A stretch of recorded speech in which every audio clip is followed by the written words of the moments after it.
Hey guys, tonight we travel into the pulsing heart of South America, where the air drips with humidity, the birds scream like toddlers in metal buckets, and your school commute involves 18 hours in a wooden canoe so thin you can hear it think.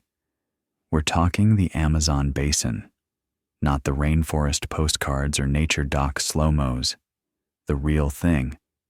The wake up before the sun, slap mosquitoes off your eyelids, paddle or perish jungle commute. You're not on vacation. You're a student, or a parent, or a market seller who has exactly 12 manioc roots and a cousin named Tito waiting somewhere upstream. And this trip? It's your Monday. Your paddle rests beside your sleeping mat, slick with dew. The sky's still black, not dramatic night sky black, but the kind of damp void that smells like mildew and river memory. You rub your face, not awake, but not dreaming either. The canoe's already waiting at the shore, tethered to a root that's older than your last 5 ancestors. It's carved from a single tree, thin as a promise and just as creaky. You step in. It rocks once, twice, like it's asking, "Are you sure?" Too late. You push off. The river accepts you, not warmly, not cruelly, just indifferently, like you're a crumb in its soup. In the first few minutes, everything is fog, literal fog, clinging to the water like breath held too long. Your paddle breaks it rhythmically. Dip, pull, sigh. The only sound besides insects and your own lungs questioning your life choices. You pass a slumped figure in another canoe. Probably a cousin, maybe a stranger. Doesn't matter. Everyone's quiet. That's the rule before dawn. No jokes until breakfast. No songs unless your boat is sinking. You keep paddling. Somewhere nearby, something splashes. Maybe a fish. Maybe not. In the Amazon, the line between breakfast and beast is thin and squiggly. As light peels back the darkness, the jungle starts to reveal its teeth. Birds in neon feathers scream from above. A monkey scolds you from a branch like you owe it money. The air thickens with a stew of wet leaves, rotting wood, and distant wood smoke. Historians still argue whether early Amazonian tribes relied more on land routes or river networks, but everyone agrees, water is life here. And also lunch. And sometimes death. You paddle past a tangle of roots and a half-sunken log, or what you hope is a log. That's the first survival rule of the Amazon. If it looks too still, don't touch it. If it moves, paddle faster. You check your bag. Dried fish, a hard roll, half a banana that's seen better centuries. You chew. It helps. Sort of. The canoe glides onward, deeper into the arterial system of the world's largest rainforest.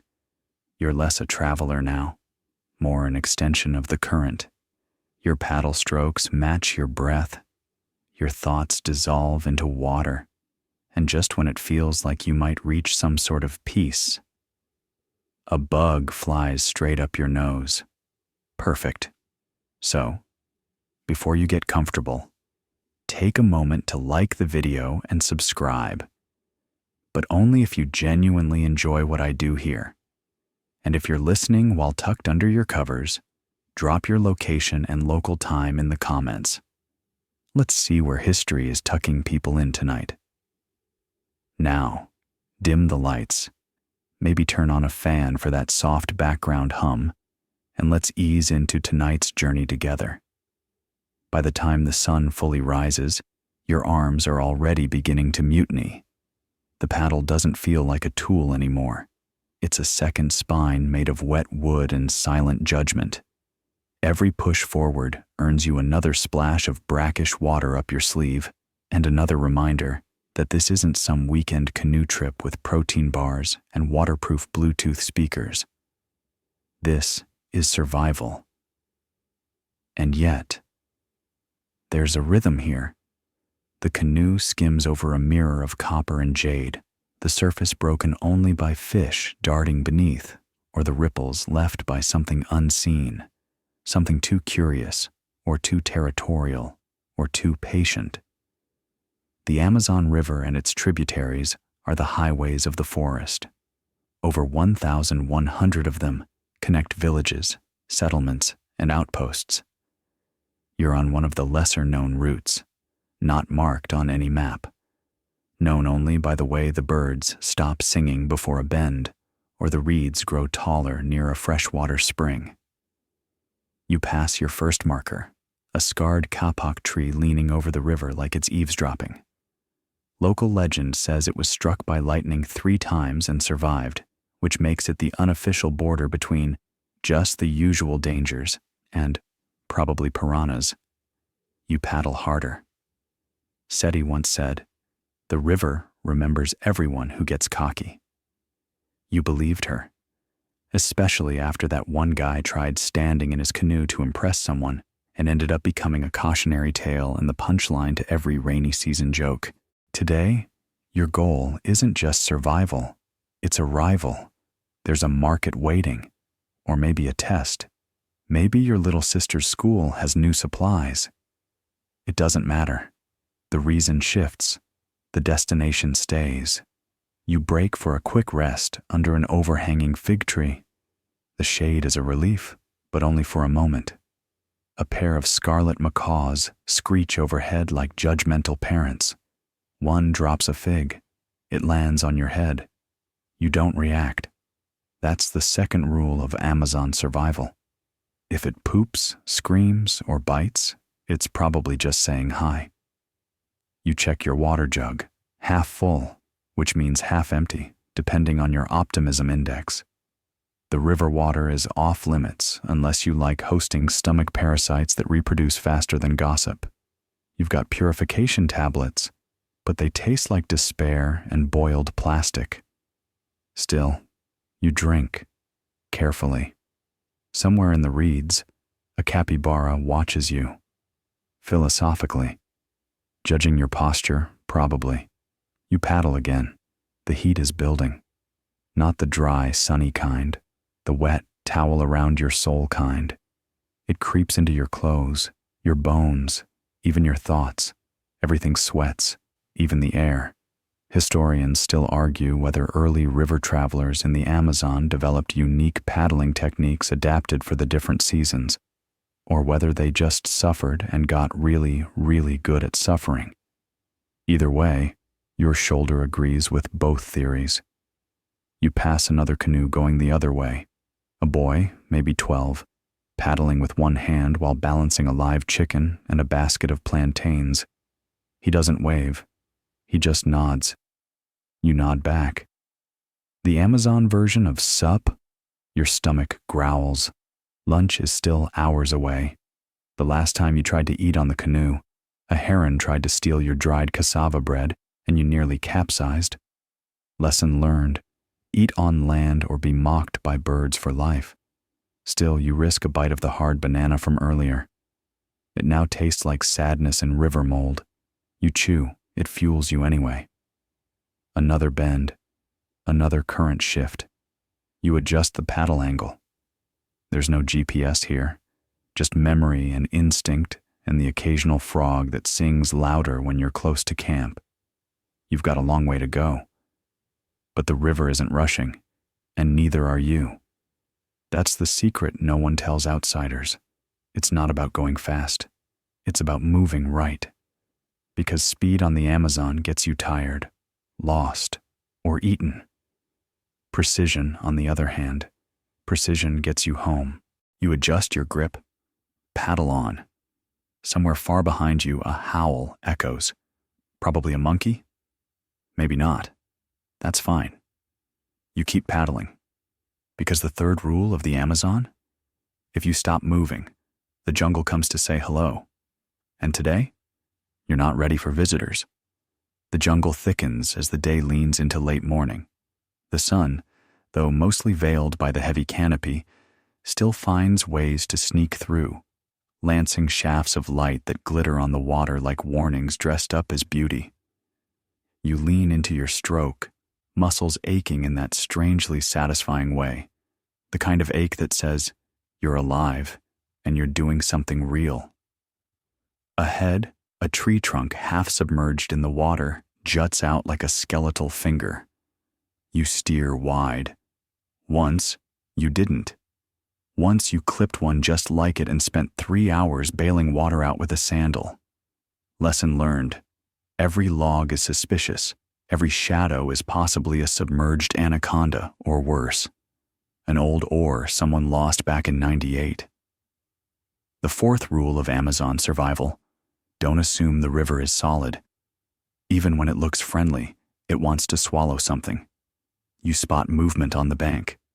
A caiman. Small, maybe 4 feet. Sunbathing like it owns the world, teeth half exposed in what looks like a smug smile. It doesn't move. Neither do you. You drift. It watches. You pass. The tension breaks. You exhale. So does the jungle. They say the Amazon has more species per square inch than anywhere else on Earth. That includes plants, bugs, birds, fish, and things that blur the line between myth and biology.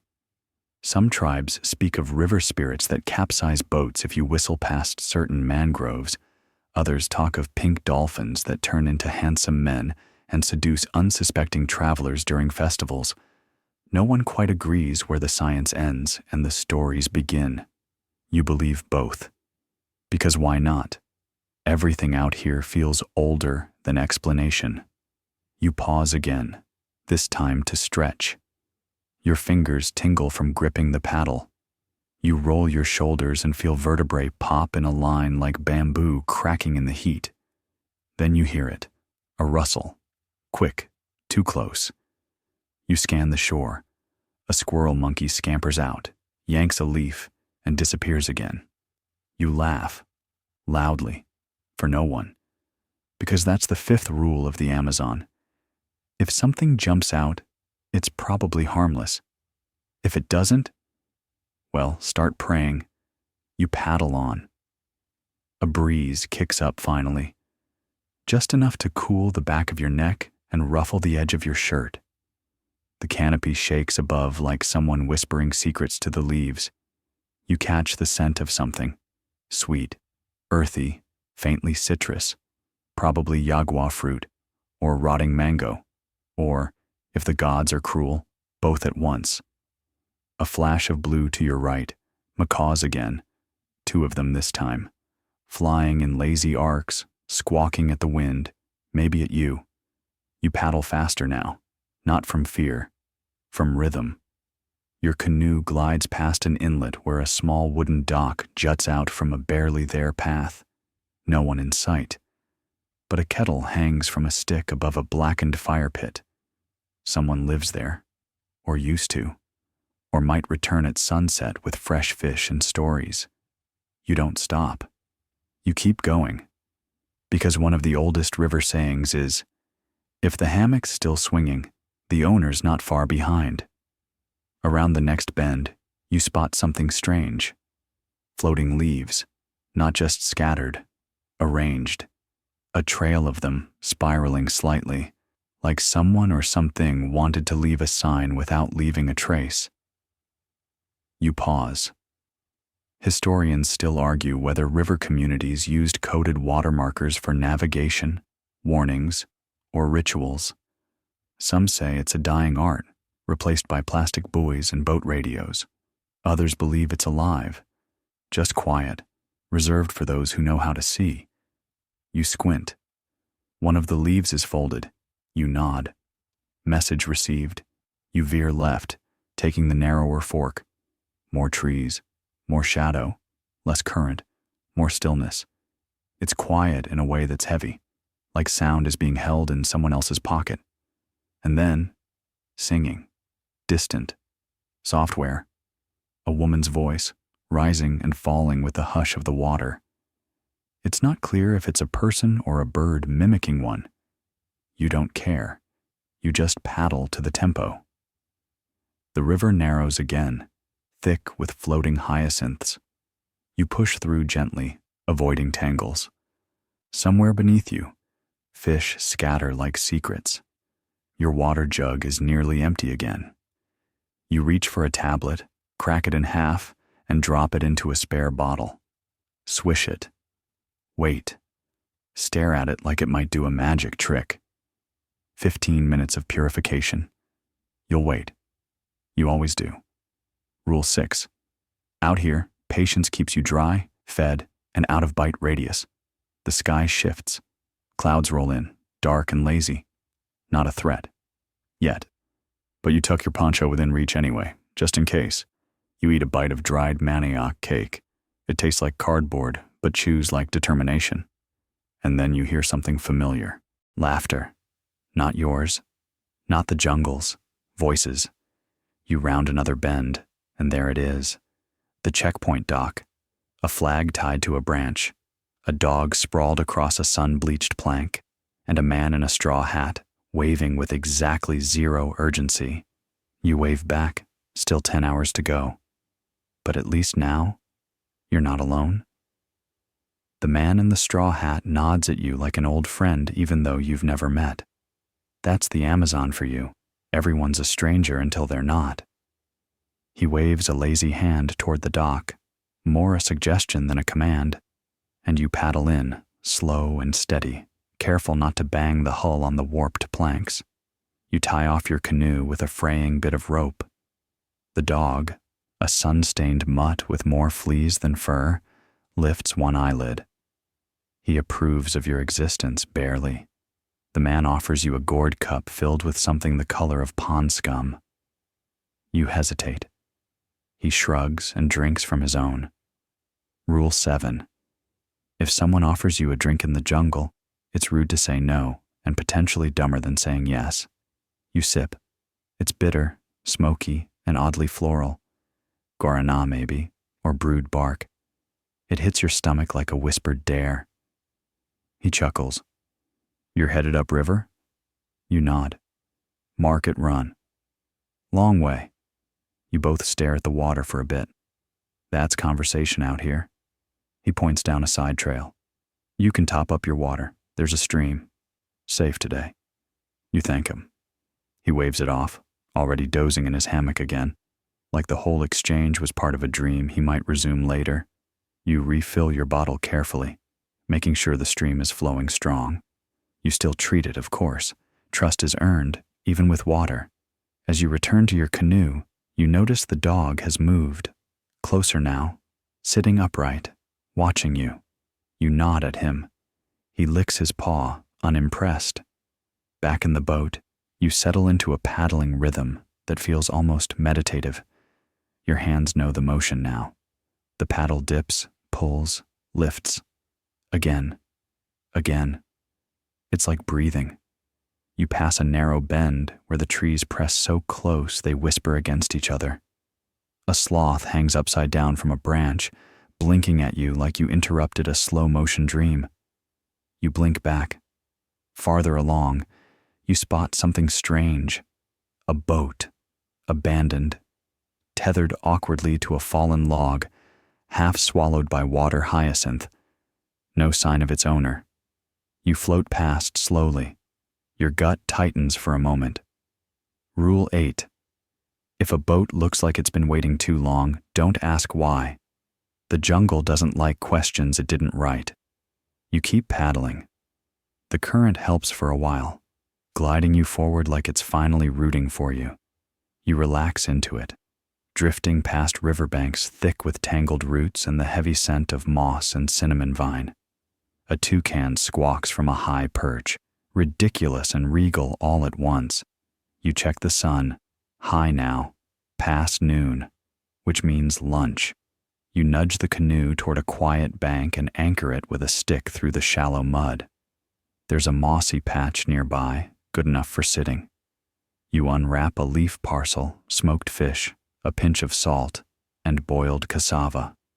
Nothing fancy, but after 5 hours on the water, it tastes like celebration. As you eat, a school of tetras flickers past in the shallows, neon bright like jungle confetti. A butterfly lands on your knee, blue as sky, bold as prophecy. You don't move, just breathe. Because moments like this, they're the reason anyone puts up with the heat, the bugs, the loneliness. It's not just about getting somewhere. It's about remembering where you are. Historians still argue whether the Amazon's early trade routes were planned or discovered, if people built their journeys, or if the jungle revealed them one piece at a time. Either way, you're not here to chart anything. You're just here to follow the thread. You pack up, stretch your arms, and slide the canoe back into deeper water. A current tugs you forward like a polite but persistent escort. The forest changes again. Less dense, more sky. You pass an outcropping of rock carved with weather-worn faces, tribal markings, warnings, memories. You bow your head out of instinct. Another rule: respect what you don't understand, especially when it's carved in stone.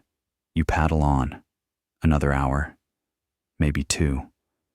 The ache returns to your back, but now it's quieter, familiar, like a roommate who snores but pays rent on time.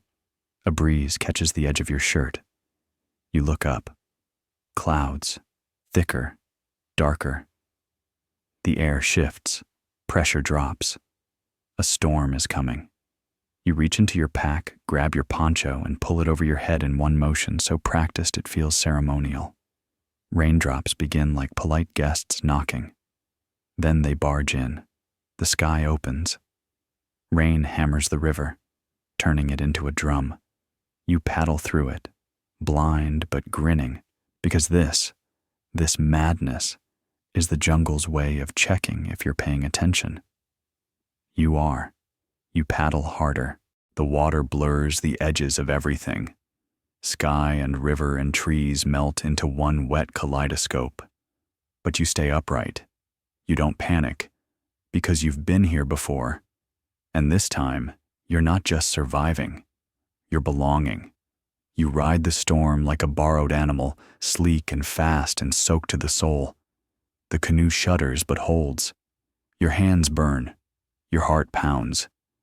And when the rain finally slows, when the storm moves on like a story told too fast, you're still there. Dripping, breathing, smiling. You check the map in your head. 6 hours down. 12 to go. But suddenly, that doesn't feel impossible anymore. Just long. And long, you can handle. You adjust your grip and paddle on. Water still dripping from your sleeves, your shirt clinging like a second skin. The rain may have passed, but it left its fingerprint on everything. The scent of wet bark, the glimmer of droplets on leaves, the way your breath forms mist for just a moment in the cooler aftermath. The sun pushes through in broken patches, golden shafts slicing the canopy like old stained glass. You blink through the shimmer, suddenly aware of how quiet it's become. Not empty, just listening. There's a difference. The Amazon is never truly silent. Even now, you catch the low grunt of howler monkeys far off, the high-pitched chirr of cicadas cranking up again, the pop of fish surfacing midstream. But the chaotic energy of the storm has slipped into memory. What remains is the steady, slow heartbeat of a jungle waiting for you to catch up. You round a bend and spot another boat, not abandoned this time. It's anchored near the bank, and its owner, a thin man in a patched blue tunic, is stringing what looks like river mussels onto a rope line. He looks up and nods once. You nod back. No words exchanged. None needed. This is river etiquette. Historians still argue whether these river communities developed shared language forms or simply relied on silence and gesture. But here, mutual understanding is currency. You keep moving. Your hands are beginning to blister. Not badly, just the kind of heat that reminds you skin has limits. You flex your fingers and feel the stiffness creeping in. Still, you don't stop. Not yet. You know the next rest point isn't far. You navigate through a narrower channel now. More vines overhead, more shadows underfoot. A heron rises from the reeds, wings like paper fans. It croaks once and glides away. The water grows darker, tannin-stained and slow. You slow with it. There's a rhythm here you're beginning to recognize. Not just paddling, not just navigating. Something deeper, like the river's inviting you to move at its pace instead of imposing your own. So you listen, and you drift. A fallen tree blocks half the passage up ahead. You guide the canoe around it, ducking under a moss-covered branch, brushing aside a curtain of vines that drip cold water down the back of your neck. You hiss quietly, then laugh at yourself. You're getting jungle baptized whether you asked for it or not. Finally, the rest point appears. A narrow bank cleared just enough for 2 canoes and a stone fire ring. You pull ashore and step out, stretching, bones cracking like dry twigs.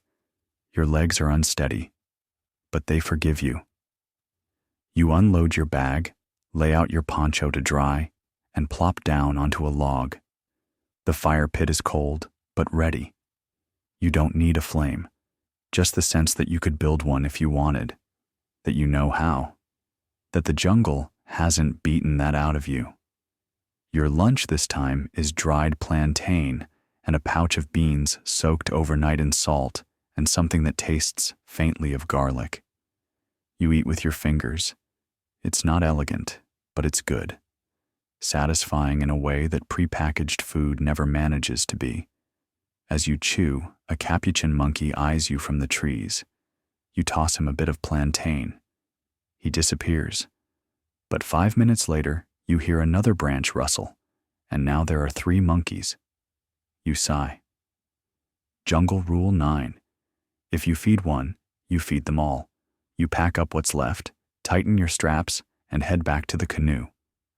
A splash startles you, just a fish, but your reflexes are still set to storm. You breathe out. You're learning. A few hours ago, that splash would have had you clutching for your paddle like a weapon. Now, you just glance, observe, react. There's a difference between fear and awareness. You push off and return to the current. By now, your body knows the drill.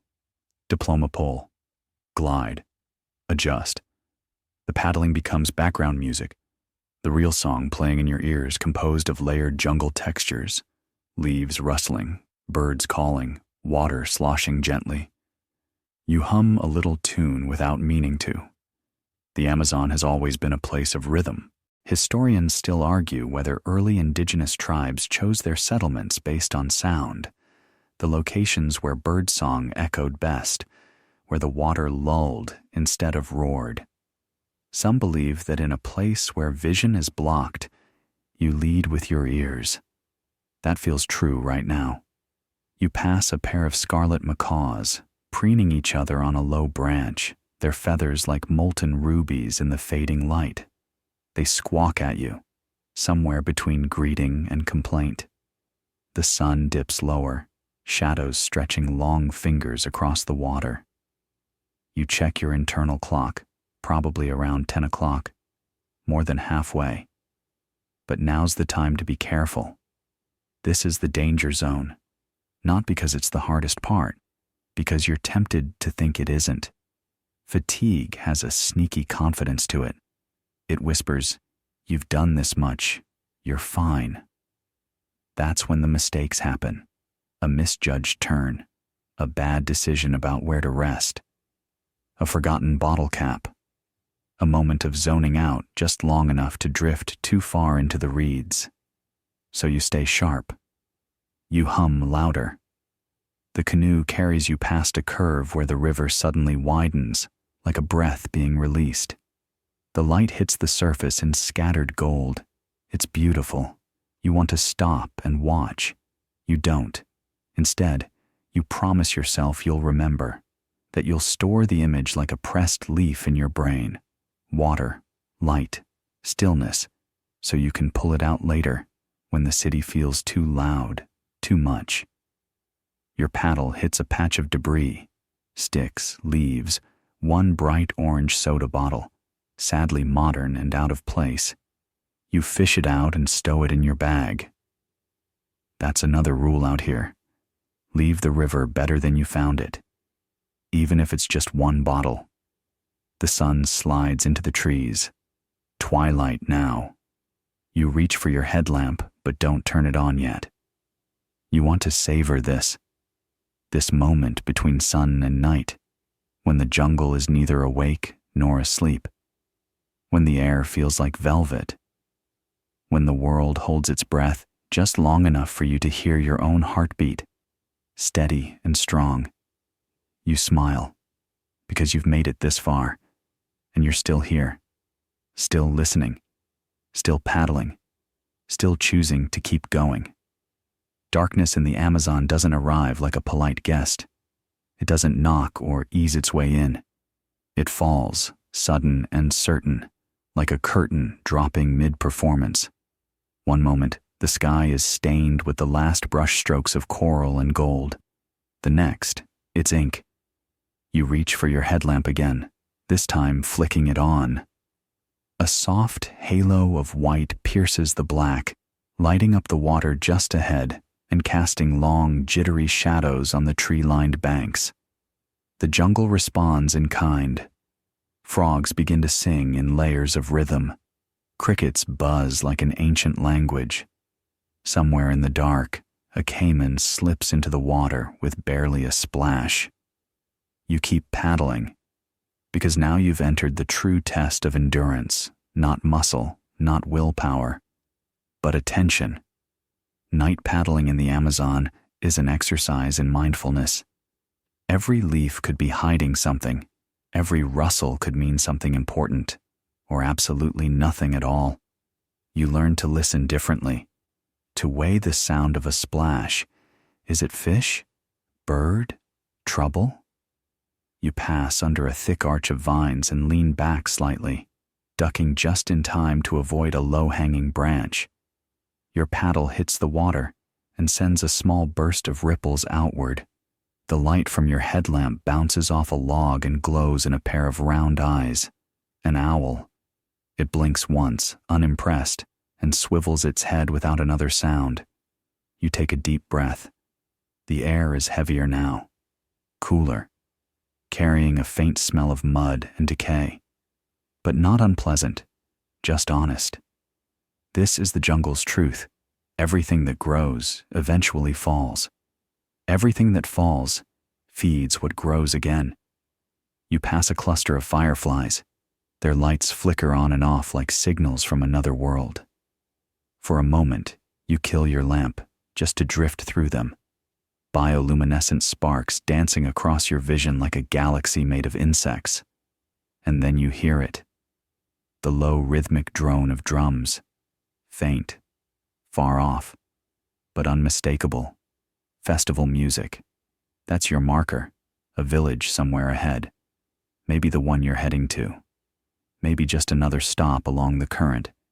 You paddle with a little more energy now, because no matter how tired your arms are, the promise of firelight and voices, even if they're not meant for you, gives your muscles something to hold on to. You've now been on the river for about 12 hours. Your legs ache, your back is stiff, and your stomach is beginning to growl again. Time for another floating dinner. You wedge the paddle across your lap, grab a pouch of salted cassava, and start chewing slowly. The salt hits hard. You chase it with water that tastes faintly of iodine tablets and tin. It's not fine dining. But out here, it's perfect. Somewhere in the back of your mind, you remember a detail from a documentary. That riverine communities in the Amazon often navigate distances of 20 kilometers or more each day in canoes just like yours. For school, for medicine, for trade. Not for adventure, but because they have to. Historians still argue whether traditional navigation techniques have been lost to GPS and motorboats, or simply evolved. Some say memory mapping was once so sharp, villagers could sketch a route to a distant cove using nothing but the bends in the river and the way the stars leaned over the current. You wonder what your own mental map looks like right now. Curves, roots, smells, the sound of a specific tree frog near a fork in the water. You're beginning to get it. Not all at once, but in pieces. A sudden splash behind you makes your grip tighten on the paddle. You swing the headlamp around, just in time to catch a caiman tail vanishing into the reeds. Your breath catches, and then you exhale, because that's the fourth one you've passed tonight, and none of them care about you. Not really, not unless you give them a reason to. You paddle on. The drums grow louder. You round a bend and see it. Light spilling out onto the water. A few torches stuck into the bank. A long dugout canoe pulled halfway onto shore. Silhouettes moving back and forth across a clearing. You consider stopping, just to rest, just to say hello. But something holds you back. Not fear, not exactly, just a sense that this isn't your story. Not tonight. You stay to the edges of the current, your light low, and drift past quietly. And yet, even as you pass, they know you're there. One of the figures at the fire lifts a hand, a small wave. You return it, and disappear into the darkness again. Hours pass. Your mind floats in and out of focus. You paddle, you drift, you paddle again. And somewhere in that quiet rhythm, you remember what Seti said in that fan duel story. You don't need to swing to stand. The jungle agrees. It wraps around you like an old friend now. Less foreign, more familiar. You recognize the smell of certain trees, the bend of branches, the sound of tiny frogs chirping in clusters, each pitch marking their location like a musical map. You begin to hum again, not for entertainment, but to stay awake. It's somewhere near hour 15 when you feel the real exhaustion set in, not the burn in your arms, not the ache in your spine, the mental blur. The moment where you forget why you're paddling, or where you're going, or how long it's been since you last saw the moon. You blink, and blink again. Your paddle dips into the water, but slower now, less deliberate. This is the test. The hardest part of any long journey isn't the beginning. It's not even the middle. It's this moment, when your brain is screaming for rest and your body just wants to float. But you keep going, because you said you would, because there's a village ahead, because you don't stop just because it's hard. You stop when it's done, and you're not done. Not yet. So you square your shoulders, adjust your grip, and paddle into the dark, into the rhythm, into the last stretch of the river. The horizon starts to soften, not with sunrise, at least not yet, but with something gentler. The sky lightens by degrees. The black begins to surrender to a slate gray. It's a small mercy, but a meaningful one. You feel it before you see it. A shift in the air, a deep breath from the earth. The jungle wakes. Birdsong trickles into the quiet like a shy musician warming up. First a sharp whistle, then a melodic trill, then a distant, hooting call that echoes across the water like someone laughing into a hollowed-out log. These sounds don't just decorate the morning, they build it. You blink crust from your eyes. Your hands, cramped from gripping the paddle, feel like someone else's. Your shoulders are locked up tight. Your hips ache from sitting too long. But you stretch, roll your neck, shift just enough to keep going. You check the waterline again. It's calmer now. The current helps more than it hinders. You let it carry you for a while. Let the paddle rest across your knees. And in this quiet drift, the Amazon finally gives you a gift.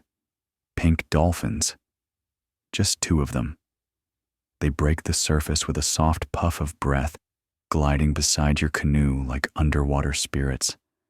Their backs curve up, sleek and strange, painted in hues you didn't expect, peach, gray, almost translucent rows.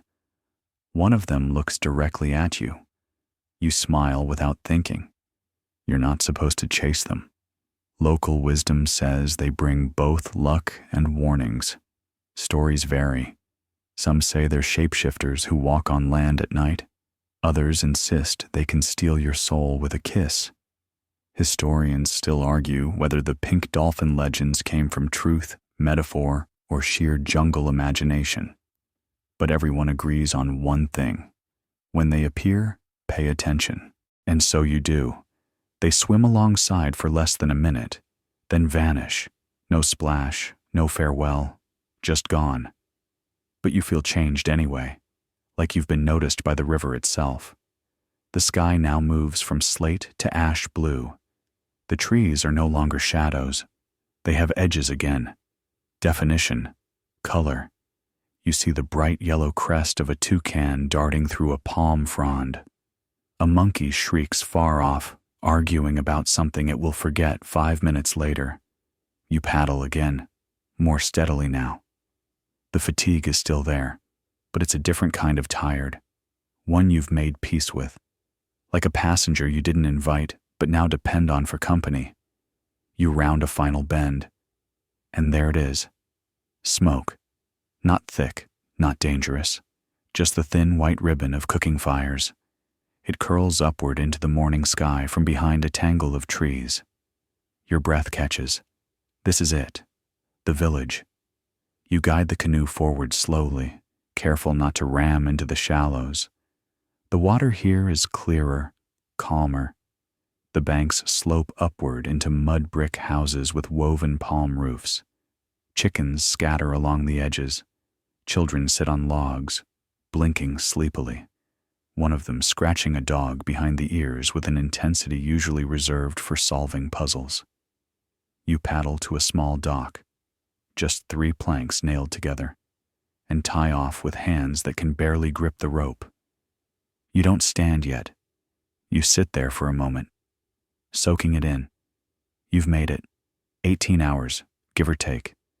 Your muscles are jelly. Your lips are dry. But your heart is full. Because you didn't just reach a place. You endured. You learned. You became something sturdier. Eventually someone approaches. A woman in a loose cotton tunic, hair braided with beads. She says something in a language you don't speak, but her tone is kind. She offers you a cup. You take it. Chilled fruit juice, tangy, sweet, possibly the best thing you've ever tasted. You nod your thanks. She gestures toward a shaded hut near the tree line. You understand. Rest. You follow. Shoes squishing slightly in the soft earth. Inside the hut is a cot. That's it. And that's all you need. You sit, then lie back, then smile. Not because you're proud, not because it's over, but because you're finally still, and that's enough. The Amazon doesn't reward flash. It doesn't hand out medals. It doesn't care how brave or strong or prepared you think you are. What it respects, what it responds to, is patience. And tonight, you pass the test. You close your eyes and let the sounds of the village fill your ears. A baby crying, laughter, the clink of a metal pot, a flute playing something slow and bright, and beneath it all, the river, still moving, still waiting, still carrying stories farther than maps could ever dream. You wake up slower than you meant to. The sun has already crested the treetops, slipping between palm leaves and casting feathered shadows across your resting place. Your back aches in a familiar way now, not sharp or angry, just the dull kind that says, yes, you did something ridiculous yesterday. There's a bowl of fruit beside your cot. Papaya, banana, something tart and purple that tastes like a sour plum and a surprise at the same time. You eat slowly, barefoot in the doorway of the hut, watching the village wake like an orchestra tuning before a quiet concert. Dogs stretch and shake off sleep. Chickens cluck with gossip. Smoke rises again, laced with the smell of cassava and grilled fish. A boy waves at you, holding a paddle twice his height. You wave back.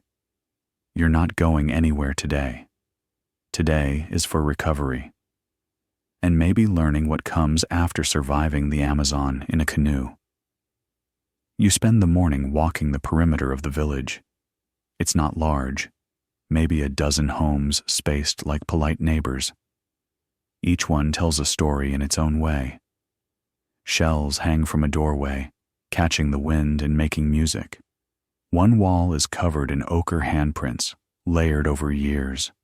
Another house has a garden not with flowers, but with different-sized rocks, arranged like constellations. A woman teaches you to peel cassava. It takes 3 tries before you stop slicing the skin too thick. She laughs gently and shows you again. You help her mash it into paste, spread it on a clay griddle over a low fire. The resulting flatbread is hot, dry, a little smoky. You eat 3 without thinking. Your stomach, once skeptical, now trusts you again. Later, someone brings you to the edge of the forest. There's a medicinal plant demonstration happening. A man, barefoot, ageless, with eyes like wet stones, points to different leaves. He touches his elbow, his head, his chest. He grinds bark between stones, mixes it with river water, makes a paste, dabs it on a scrape on your arm you didn't notice. It tingles. He nods. You nod back. Historians still argue whether traditional Amazonian medicine should be called folk knowledge or science. But when your skin stops stinging and your breathing feels easier than it has in weeks, the labels don't matter. It works, and you're grateful. That afternoon, you sit under the largest tree in the village. Its roots spill out like braided ropes. You rest your back against one, and it feels like the most solid thing you've touched in days. You close your eyes, breathe, and you listen. The jungle never really goes quiet. There's always a layer of noise, a rustle, a buzz, a caw, sometimes a thump, fruit dropping from a branch. Somewhere deeper in, a rustling that's too steady to be wind. You learn to filter these sounds, to parse them not as distractions, but as the world talking to itself. You understand, in a way, why people live here. Yes, it's hard. Yes, it's dangerous. But it's also true. Nothing pretends here. Everything either thrives or doesn't. And there's comfort in that. That evening, the sun tips lower again, casting gold into the water and pink across the clouds. A group gathers near the riverbank. Kids, elders, parents, visitors like you. One man brings a drum. Another has a carved flute. No sheet music. No stage. Just rhythm. You watch as 2 girls perform a slow, swaying dance. Not flashy, not forced. It's a story you're told. About rain and river and forgetting and remembering. You don't understand the words, but you understand the feeling. One of the kids tugs your hand, hands you a small drum made of wood and animal hide. You blink, then tap.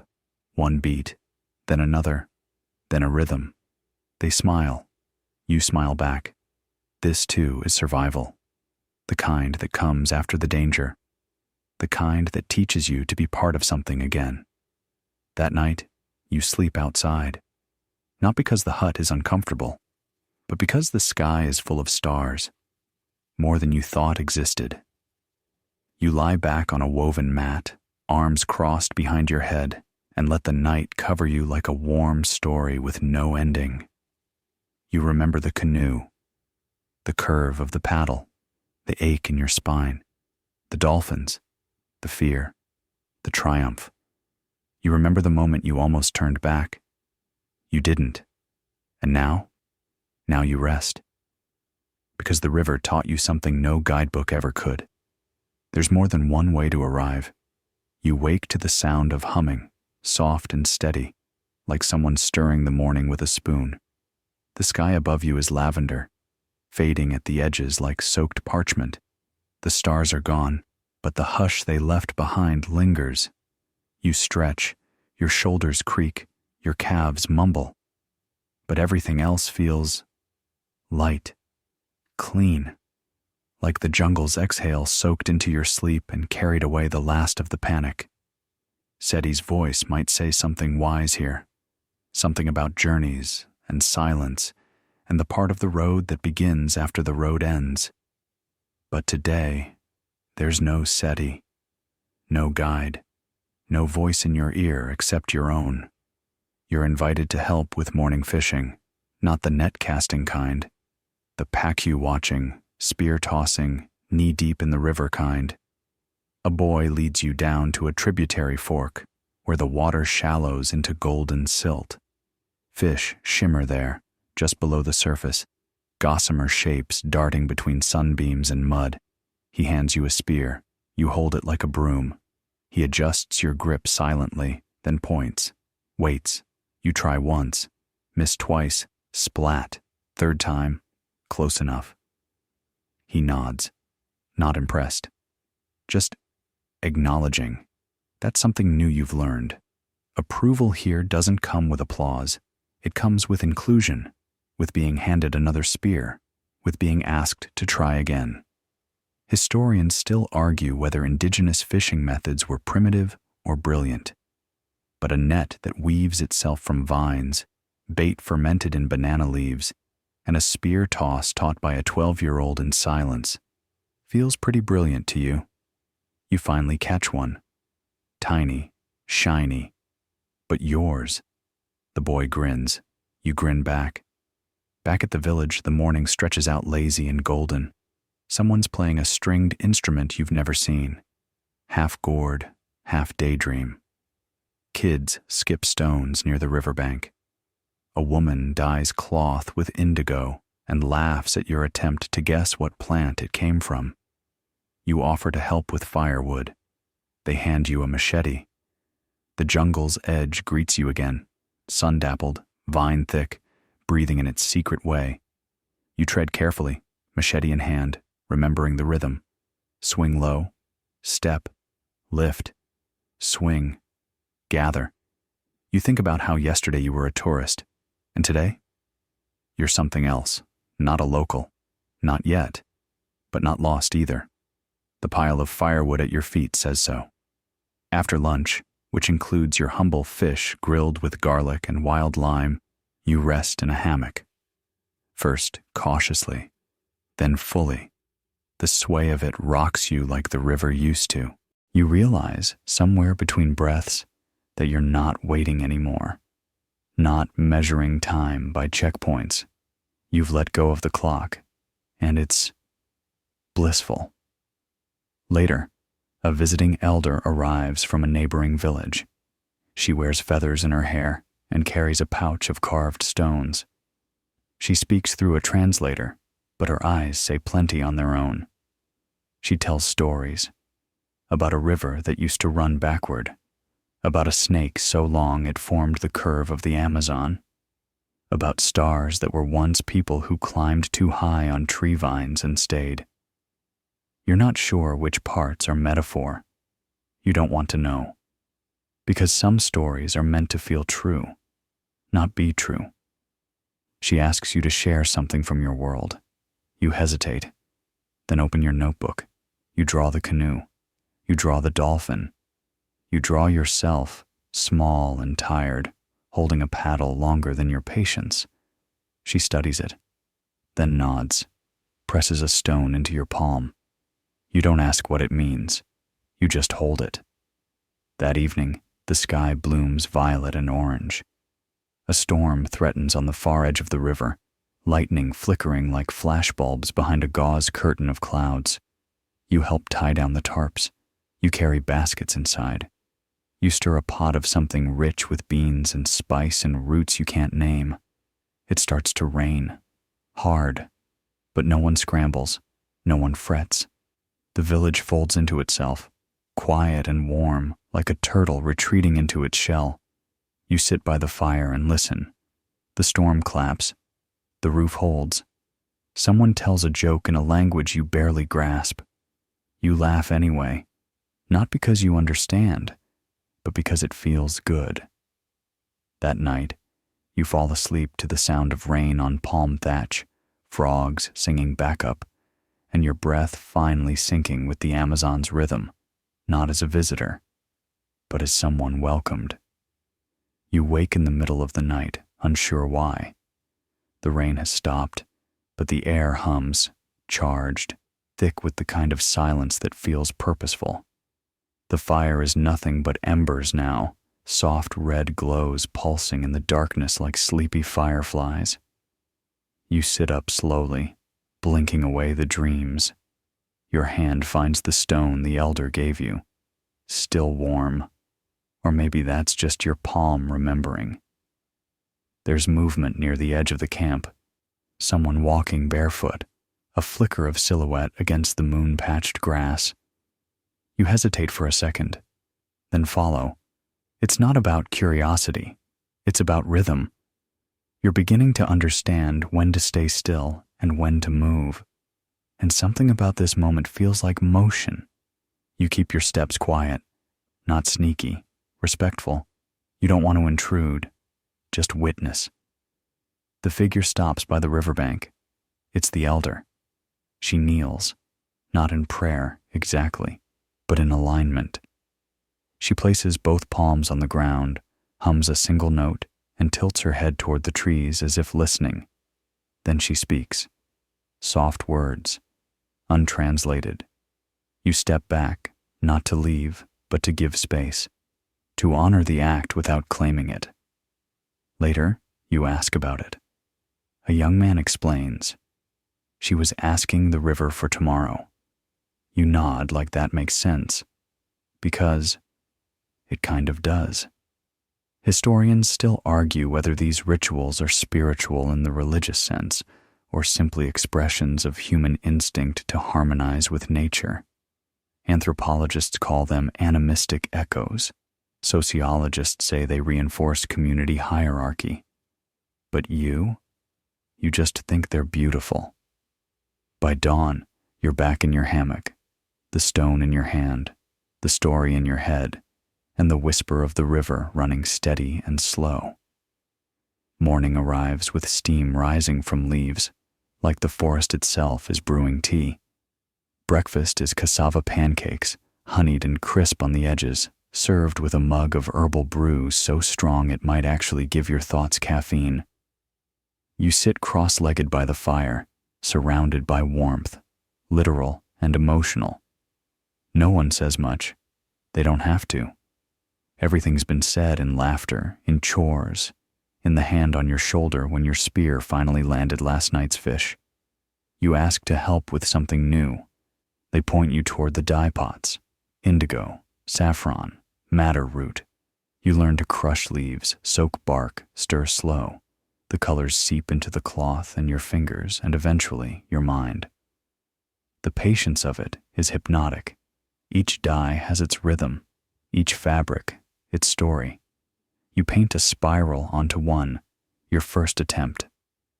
The woman overseeing the work nods once. Storm wind, she says. That's what you made.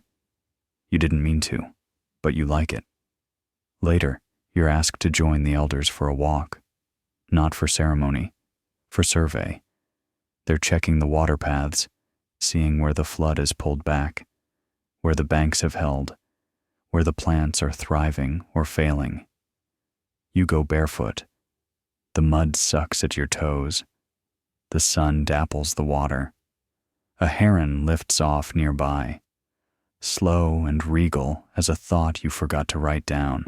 You're taught to notice things. A fungus bloom, the pattern of moss, the direction of fallen branches. You start to see the forest like a book, not just the trees, the text. And in this jungle, literacy is survival. You cross a fallen log over a stream, arms out, balancing with your fan tucked in your sash. One elder pauses and nods. You walk better now. Not a compliment, a fact. You smile, because that means more. Back at the village, you help patch a roof. It's awkward at first. your hand still thinking like a city dweller. But someone shows you how to weave the palm fronds. Fold, tuck, overlap, secure, you fall into rhythm. It starts to rain again, but you're dry, because you made something hold. That evening, there's no feast, no fanfare, just a pot of stew, a bowl of fruit, a shared silence you've learned to love. You sit with the boy from the fishing day. He draws in the dirt with a stick, a jaguar, a canoe, a big round moon. He points at each, says their names, you repeat them. He laughs at your accent. You try again. Better, almost right. He shrugs. Close enough. Then draws a stick figure holding a fan. He taps your chest. You raise an eyebrow. That's me? He nods, grinning. You lie in your hammock later, staring at the stars. Somehow brighter here. Closer. And you realize you haven't thought about clocks in 2 days. Haven't checked your phone, though you know it's buried in your pack somewhere. You don't miss it. You don't need it. Because this is time now. Measured in breaths, in steps, in fans that whisper, wait, and rivers that teach you how to go. You wake with the sound of laughter, not the raucous kind, but the kind that trickles like stream water across stone. Easy, bright, and entirely unexpected for this early in the morning. You roll out of your hammock and find the village square already humming. A trading canoe has arrived. It's bigger than the ones you've seen so far, wide-bellied, carved from some dark old wood, streaked with signs of travel. The 2 women piloting it wear bright scarves over their braids, and their canoe is full of goods, smoked fish, woven baskets, dried peppers, carved talismans, and stories. You're told they come from upstream, a village near a bend where the river loops like a question mark.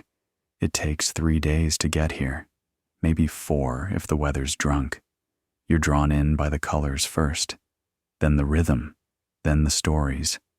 They trade everything, from a bone-handled comb to a packet of salted ants, which you're told are delicious and somehow spicy.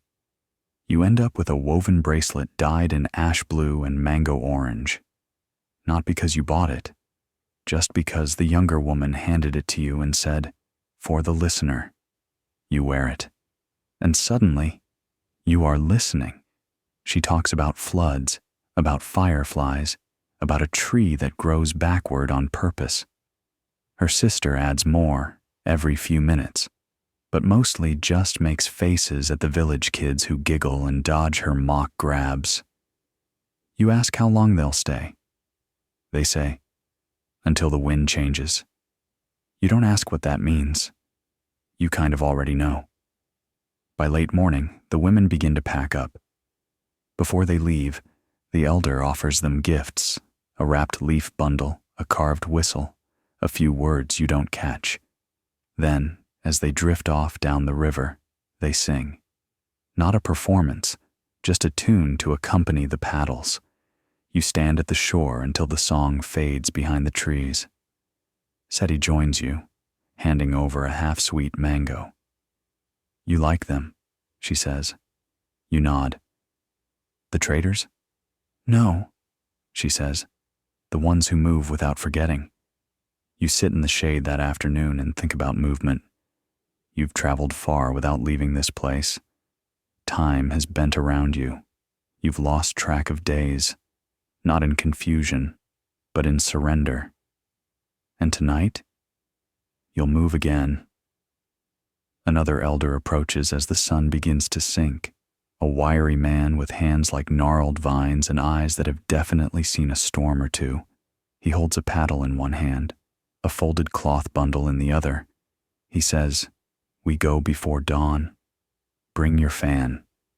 You blink. Where? He just smiles. You spend the evening preparing, not with gear, with presence. You walk the outer trail of the village one last time, letting your eyes memorize the tilt of trees, the rhythm of distant birdsong, the color of twilight through the ferns. Seti finds you near the water barrel. She doesn't speak, just lifts her hand and mimics your fan technique. One slow arc, one precise flick, one quiet laugh. You bow. She bows deeper. Come back if you want. Will I want to? You ask. She shrugs. Depends on the river. You sleep lightly. There's an energy in your limbs, not anxious, just awake, as if your body already knows it'll need to flow with the current soon. At some point in the night, you hear chanting. Low, rhythmic, not meant to be heard. You let it wash over you anyway. You wake again before the sun, pack in hand, fan tucked into sash. The elder waits by the canoe. This one's smaller, leaner, meant for speed. 2 others are coming. You recognize one, the man who carved your fan's whistle. He nods once. You climb in. The sky is still deep blue, smeared with the final ghosts of stars. The paddle cuts the water soundlessly, and the journey begins. For the first few hours, no one speaks. The river does all the talking. You pass herons, frogs, a caiman drifting like a bored log.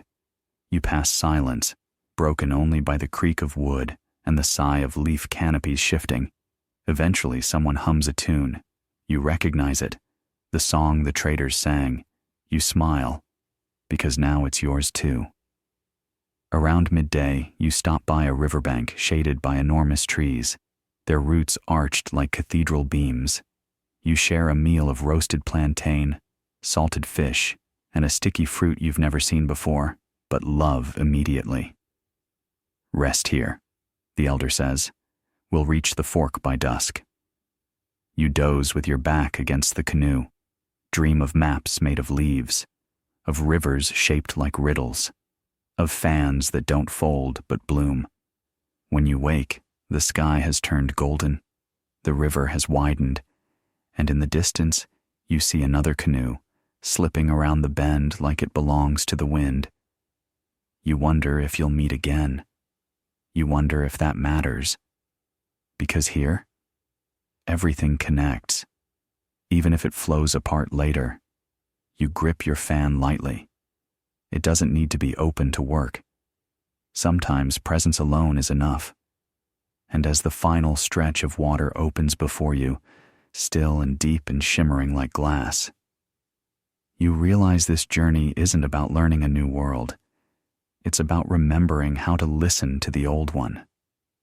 The fork in the river appears just as the elder said it would, quietly, like a thought forming in the current. One side veers east, broader and paler, catching more of the fading light. The other snakes west into a tunnel of vines and shade, its surface broken by fallen branches and slow eddies that spin like the hands of a dreaming clock. The elder doesn't ask. He turns the canoe west. You follow. The air changes almost immediately. Cooler, denser, like the forest is holding its breath.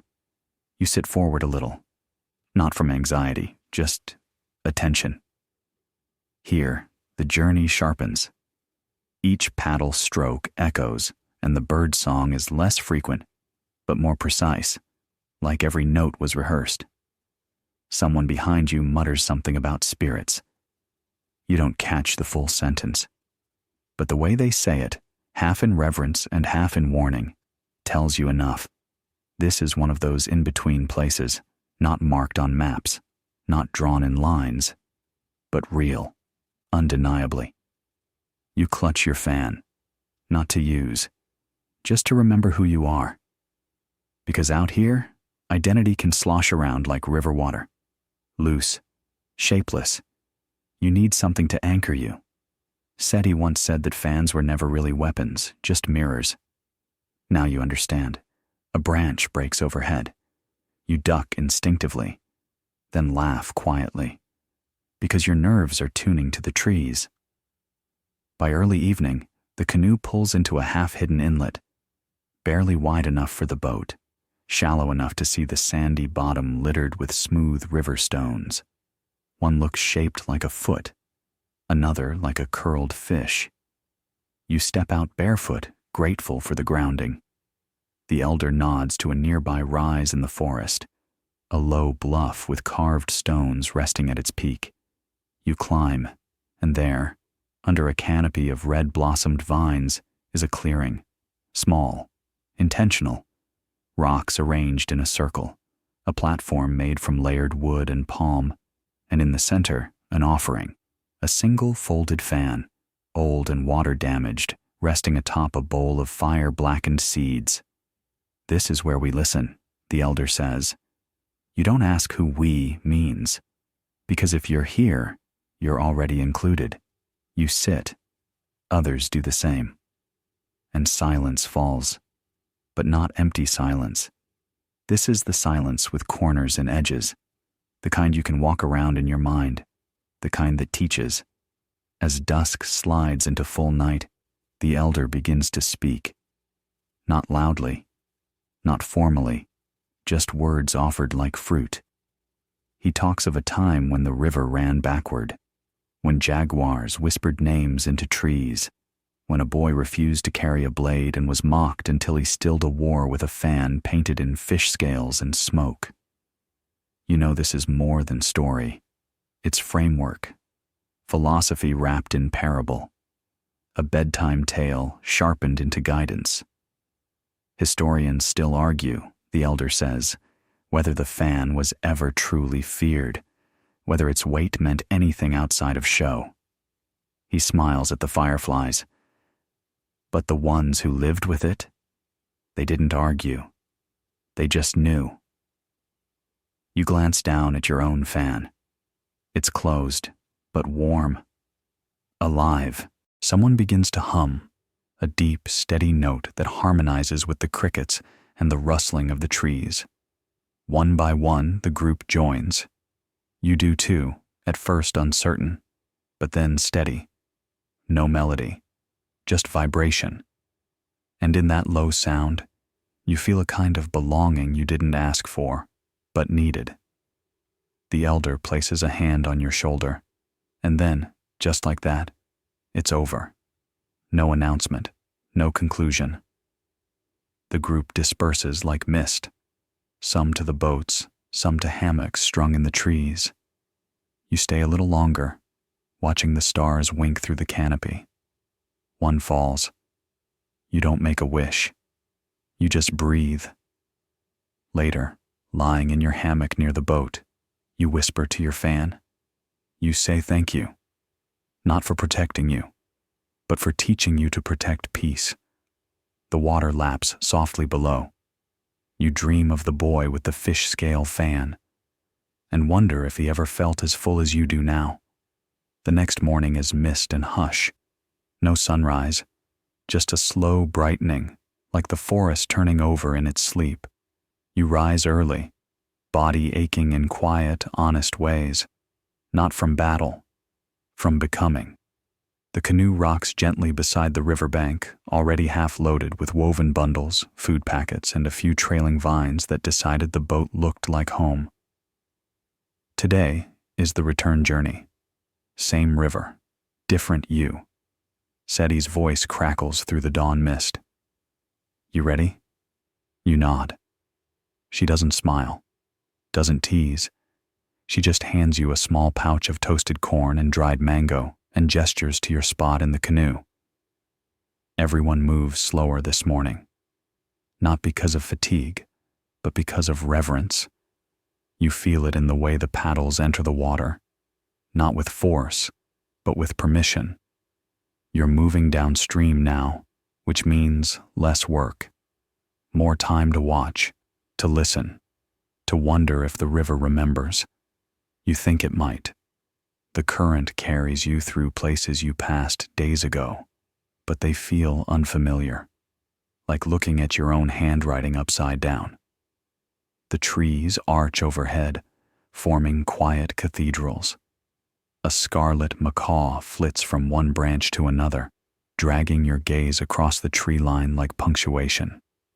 Somewhere, a howler monkey cries out, just once, like a bell reminding the forest to be alive. You exhale through your nose. No need for words. You flick open your fan just once. Casual, quiet. It stirs the air around your legs and sends a ripple across the canoe's shadow. You close it and grin, because it still surprises you how something so small can shape the world around it. Seti passes you a drink in a hollowed calabash. Try not to spill it this time. You raise your eyebrows. I was navigating turbulence. She smirks. It was a butterfly. Still, you take the drink with both hands. Balance matters. It always did. Midday comes with heat and laughter. Someone starts a rhythm by slapping their paddle flat against the surface. Another adds a harmony with clicks from their throat. Before long, the whole boat is pulsing like a slow-moving drum line. You join in, the fan tapping your thigh in soft tempo. You pass the tree with the crooked roots, the one you noted on the way out, thinking it looked like it might tip over. It hasn't, but it's leaned just a little farther. You make a mental note to check again next time, because there will be a next time. Maybe not this river, maybe not this boat, but this feeling? You're chasing it forever now. A new kind of motion. In the afternoon, a child spots something in the water, a long shadow just under the surface. Everyone stills, eyes narrow, muscles tighten, but it's only a massive catfish, swimming slow and ancient like a grandfather made of gills and patience. Historians still argue, Seti murmurs, whether the river was a god or just a mirror. You nod, half listening, half dreaming. Because the catfish isn't just a fish. It's a presence, a reminder that some things are older than questions. And answering them is not the point. Just before evening, the canoe rounds the final bend. You see the village's thatched roofs, smoke rising from cook fires, the hum of home so familiar it almost feels imaginary. And still, you don't rush. The canoe glides in, touches the shore with a soft bump. Everyone climbs out. Some kiss the ground, some stretch like cats. You just stand still. Your fan rests in your hand, not as a tool, not as a keepsake, as proof that you listened, that you chose not to strike, that you let the wind teach you. Seti slaps your shoulder. Not bad, she says. You raise an eyebrow. Just not bad. She shrugs. You didn't fall out of the boat. That's at least a B+. You laugh, because you did more than stay dry. You stayed open. You stayed quiet. You stayed kind. You walk into the village side by side with the others. No parade, no fanfare, just the warm weight of knowing you've become something more than you were when you left. You don't brag. You don't retell the stories. You just pass through like the river itself, leaving behind nothing but stirred silt and a few ripples. And later, in the dark, lying beneath mosquito netting that smells of oil and salt and smoke, you open your fan one last time before sleep. It creaks faintly. You whisper to it, "Thank you." Not for saving you, but for giving you something worth carrying. The first night back feels oddly loud, not because the village is noisy, though there's music and stories and the occasional thud of someone dropping a bucket in the dark, but because your senses have been tuned to something quieter, to the hush between paddle strokes, to the weight of a glance exchanged over the fan's curve, to the echo of stillness. So now, even the laughter feels loud, friendly, but sharp around the edges. You find a seat near the fire pit anyway, sipping something sweet from a gourd cup and letting the warmth chase the damp from your shoulders. Across from you, the old canoe elder tells a story. Not a new one, but you hear it differently this time. It's about a young girl who carried water for a temple and never spoke above a whisper. People thought she was timid, forgettable. until one day she pointed her fan at a crocodile that had wandered too close to the market stalls, and the creature turned away. Not because of magic, not because of strength, but because it recognized the steadiness in her breath. The fire crackles, someone claps, you smile into your cup, because the story's not really about the crocodile. It's about power so quiet people mistake it for absence. That night, Seti pulls you aside. Tomorrow, she says, you'll be offered a place in the training circle. You blink. The circle? She nods. Where those who've walked the water and returned with rhythm go to refine it. You're quiet for a long time. Then, do I have to decide right away? She shrugs. The fan isn't about rushing. Of course it's not. Still, you lie awake longer than you mean to, staring at the woven ceiling, fingers curled lightly around the fan resting beside your bed mat. You think about choices, about how they're often smaller than they feel, less like thunderclaps and more like the way a leaf decides when to fall. In the morning, you walk the path to the shrine. The sun is slow to rise, but already warm. The villagers are lighting incense, preparing bundles of dried herbs, placing smooth river stones in patterns too old to explain. You add yours. No one says anything, but your presence is felt. Later, in the practice ring, you're handed a new fan, plain wood, no painting, no decoration. Seti leans in. This one has to earn its story. You laugh quietly and accept it, then begin again. Not as a student, not quite as a teacher, as something in between, a translator of movement, of memory, of meaning. The others circle you slowly, new initiates, curious watchers, the older warriors who've stopped dueling but haven't stopped learning. You unfold your fan, hold it to the wind, and start to move, not to impress, not to instruct, just to remember how to listen. It's different now, more fluid, less show, more pulse. You forget you're being watched, forget that you're even performing. You're just there, alive in the rhythm. The wind picks up briefly and carries a handful of petals across the ring. One sticks to your cheek. You leave it. Because sometimes beauty is not a mistake. It's a message. Afterward, the circle claps once, not as applause, as acknowledgement. You bow and return to your seat. A child leans over and whispers, "You look like a story." You grin. "That's because I am." And when evening falls, you join the others on the riverbank, not to train, not to patrol, just to be. Lanterns drift on the water. Reflections shimmer like truths you're not quite ready to speak. Seti sits beside you. Made your decision yet? You glance at the fan in your lap, then at the lanterns floating away, and nod. "I think so." She pats your knee. "Took you long enough." You both laugh, but it's gentle, not rushed, because some laughter doesn't need to echo. It just needs to land. The morning of your departure is quieter than expected. No fanfare, no ceremony.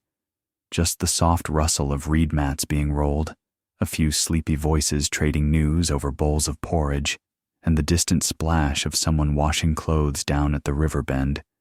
You tighten the strap on your pack, slide your fan into the sash at your waist, and stand a moment longer in the doorway of the longhouse, letting the humid air fill your lungs, letting the smells and sounds soak into your bones. You're not leaving for good, but you're not quite staying either.